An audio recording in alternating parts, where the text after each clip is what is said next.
नमस्कार।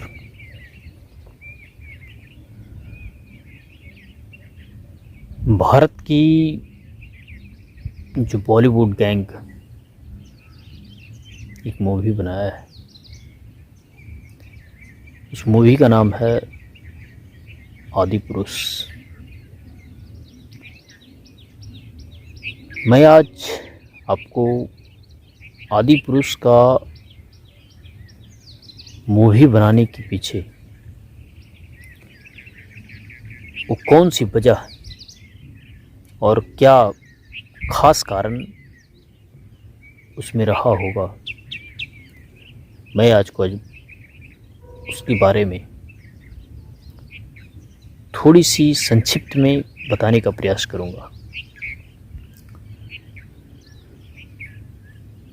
आदिपुरुष का राइटर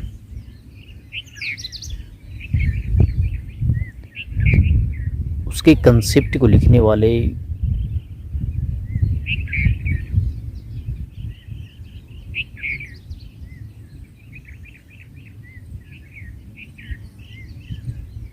और उसके डायलॉग को लिखने वाले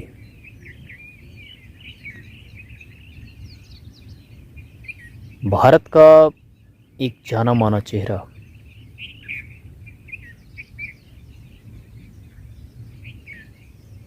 कोई ब्राह्मण है। वो क्यों बनाया है और आदिपुरुष को इस प्रकार के शब्दों के साथ भारत में कुछ परोसने का प्रयास कर रहा है। अब आपको लग रहा होगा कि आदिपुरुष सनातन परिवार के साथ जो खिलवाड़ कर रहा है। आदिपुरुष की मूवी में ऐसे ऐसे अपशब्द जो किसी भी स्थानों में इतनी असभ्य भाषा हर समय नहीं बोली जाती होगी, और जिस प्रकार की मर्यादापूर्ण तरीके से भगवान राम का मर्यादा पूरी दुनिया ने देखा है, ये कहीं ना कहीं एक सनातन परिवार को उस सनातन आस्था के साथ एक सुलझी हुई रणनीति माना जा सकता है। वह रणनीति है कि हिंदू आस्था के साथ आप खिलवाड़ करते चले जाइए, और भारत सदियों से, चाहे वो भगवान राम की आस्था से जुड़ा हुआ समस्या हो या भगवान श्री कृष्ण से जुड़ा हुआ मुद्दा क्यों न रहा हो, और आपने बहुत बार भगवान शंभु शंकर भोलेनाथ उनके बारे में कैसी कैसी अपशब्द और अभद्र टिप्पणियां किया गया। वो भली भांति हमारा देश और दुनिया में तमाम सनातनी हिंदू बैठा हुआ हर व्यक्ति इस बात को वह भली भांति समझ पाया है। लेकिन यह जो एक पाखंड करने वाला और मनोज मुंतशिर अपने आप को पंडित कहने वाला, उसके मन में ऐसी कौन सी कीड़ा काट लिया जो उसकी शब्दों में मर्यादा नाम का चीज़ दिखाई नहीं दे रहा है। और भारत में उसको साक्षात्कार करने के लिए प्रत्येक न्यूज़ चैनल वाला बुला रहा है और वह कर रहा है और वह बता भी रहा है और देश सुन भी रहा है। लेकिन क्या हम इस बार मनोज मुंशीर एक ब्राह्मण होकर इस प्रकार का खिलवाड़ करे तो क्या उसे छोड़ देना चाहिए? यह क्वेश्चन मार्क है। देश के तमाम ऐसे लोग इसके बारे में विचार करें ताकि आने वाली पीढ़ियां भगवान राम के बारे में ऐसी अपशब्द टिप्पणियां भी करने से उसको दूर रहे।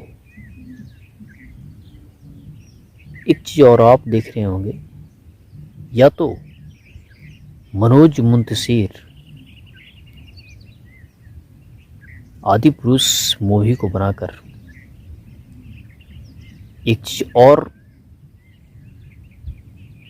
देश के हिंदुओं को जागृत करने का भी काम किया होगा, क्योंकि वो चाहता है और देश भी चाहता है कि जब तक भारत में बॉलीवुड बैठा हुआ है वह सनातन आस्था के साथ खिलवाड़ करता रहेगा। और यह कई बीते वर्षों से चलता आ रहा है। तो कहीं ना कहीं हो सकता है कि वह यह भी साबित करना चाह रहा हो कि जब तक भारत में बॉलीवुड नाम का कोई चीज़ रहेगा तब तक हिंदुओं के साथ और हिंदू देवी देवताओं के साथ खिलवाड़ होता रहेगा। और एक चीज़ और, आदिपुरुष में भगवान राम का किरदार निभाने वाले बाहुबली एक्टर प्रभास को इस प्रकार की जिसने भारत में छवि बनाया हो और उसको लोहा भी माना है, देश में उतनी बड़ी मूवी बनाने वाला और उतनी कमाने वाला आज तक कोई मूवी बनाया नहीं पाया। लेकिन उस मूवी में उसको राम का किरदार मिलता है और किरदार मिलने के बाद उसकी छवि को धूलित करने का प्रयास जमकर किया गया है, ताकि जितना जल्द हो सके साउथ से जो भी एक्टर या एक्ट्रेस बॉलीवुडिया गैंग में जाना चाह रहा है या उसे लगता है कि बॉलीवुडिया गैंग जो है एक उसे अलग पहचान और छवि दे सकता है, तो वह बहुत बड़ी भूल में है।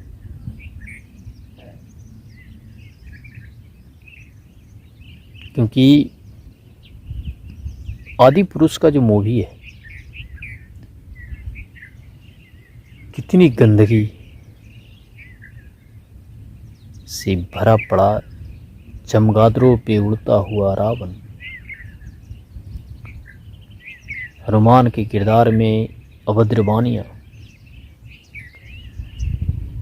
मेघनाथ और लक्ष्मण की लड़ाई अंडर वाटर में, या कहीं ना कहीं पूरी तरीके से बॉलीवुडिया गैंग को मिटाने का एक परफेक्ट कंकड़ माना जा सकता है कि एक पत्थर जो है और फेंक दिया गया है। अब देखना ये है कि हम हिंदू आस्था के साथ कब तक खिलवाड़ को सहते रहेंगे, या हर एक सनातन हिंदू शेरों को सोचने की आवश्यकता है और इस पर मनन करने की भी आवश्यकता है। मनन करनी चाहिए कि आखिर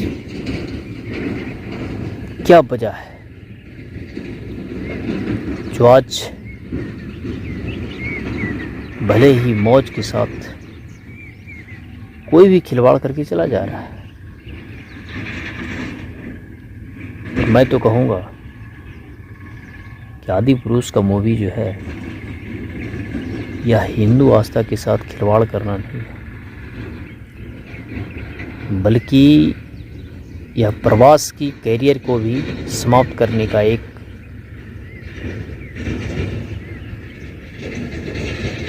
समझ गए होंगे। बॉलीवुड भी चाहता है कि जो साउथ से एक उठकर आया हुआ लौंडा पूरी भारत की दिशा को चेंज कर देगा। चलो सबसे पहले उसकी छवि को खराब करते हैं, और वही हो रहा हो। राम का किरदार देने के बाद देखो उसके पीछे क्या क्या बीमारियां और त्रुटियां छोड़ दिया है, जिससे वह कटघरे के अंदर आएगा और उसके अंदर और उसकी छवि देश को धूलित करेगा। और किसी की छवि को यदि धूलित करता है तो उसकी कैरियर का बहुत बड़ा बाधा माना जा सकता है। और बहुत सारे लोगों का कैरियर समाप्त भी इस प्रकार के कारनामे से हुआ है। तो हो सकता है बॉलीवुड की चाल इस तरफ भी हो सकता है, इसमें कोई डाउट नहीं। बाकी आप समझदार हैं, इसमें कोई डाउट नहीं। बहुत बहुत धन्यवाद मेरी बातों को अनंत गहराइयों के साथ सुनने के लिए। नमस्कार।